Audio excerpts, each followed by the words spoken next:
Hey guys, so today we're going to take a little bit of a closer look at an IndyCar helmet because there's a lot going on here other than just, looking pretty and being hard as a rock.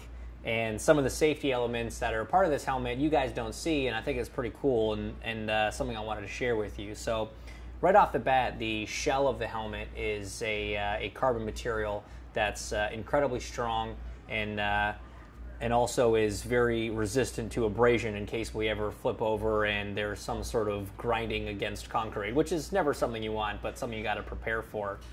Obviously, the vents on the top are for cooling.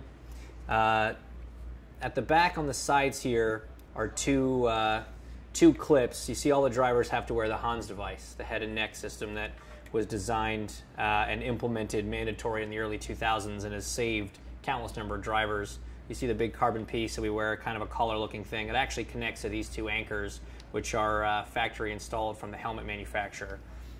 This particular helmet is made by a company called Arai. It's a Japanese helmet, and it's the one that I decide to wear when I race my IndyCar. A few of the other safety features, one of them that's a very unique system and very special is this one here called the Eject System. And what it is in the event of a suspected neck injury, they will hook this little tube up to some compressed air, and actually inside the helmet, underneath this black pad here in the middle, is a plastic bag that slowly inflates, and as it inflates, it pushes the helmet off the driver's head. And what that does is it forces the pressure downwards rather than pulling upwards on a potentially injured spine.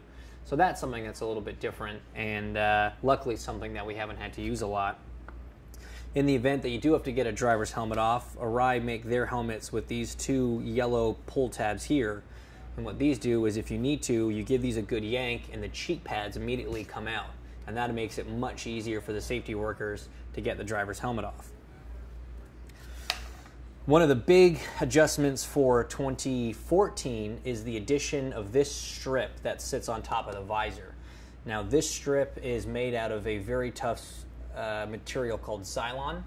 It's coated in carbon fiber, and the purpose of this is twofold. First of all, it is to serve as anti-intrusion in a sense. So if something were to hit you in the visor, this is actually going to stop an object much better than just the plastic that's in the visor. They've done all sorts of tests and prove that it really reduces what could potentially come through the visor and either injure a driver, whether it's eyes or even potentially be a fatal injury.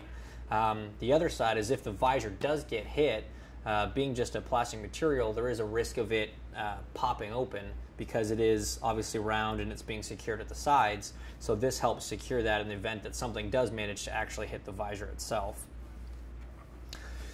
During the races, we run a drink tube that goes in through a little hole in the front of the helmet and then goes to a straw that'll come in through here so we can get a little bit of fluids, which might not seem like a safety thing right off the bat, but dehydration behind the wheel of a race car can be a pretty serious thing. Obviously, the foam that is inside the shell is an incredibly sophisticated type of foam. It's multi-density in these helmets, so various degrees of impact will have a different sort of absorption. That's the word I was looking for.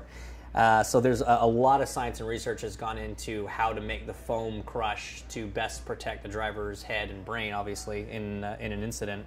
And then the liner is all fire retardant with Nomex covering, as we are from head to toe with our suits and boots, gloves, and underwear. So that's that kind of explains most of the safety features on the helmet. And as I said, it's quite a bit more involved than just a shiny shell that goes on your head. So we're all very fortunate to be racing at the time that we do and have this kind of advanced science and technology involved in keeping this thing in one piece.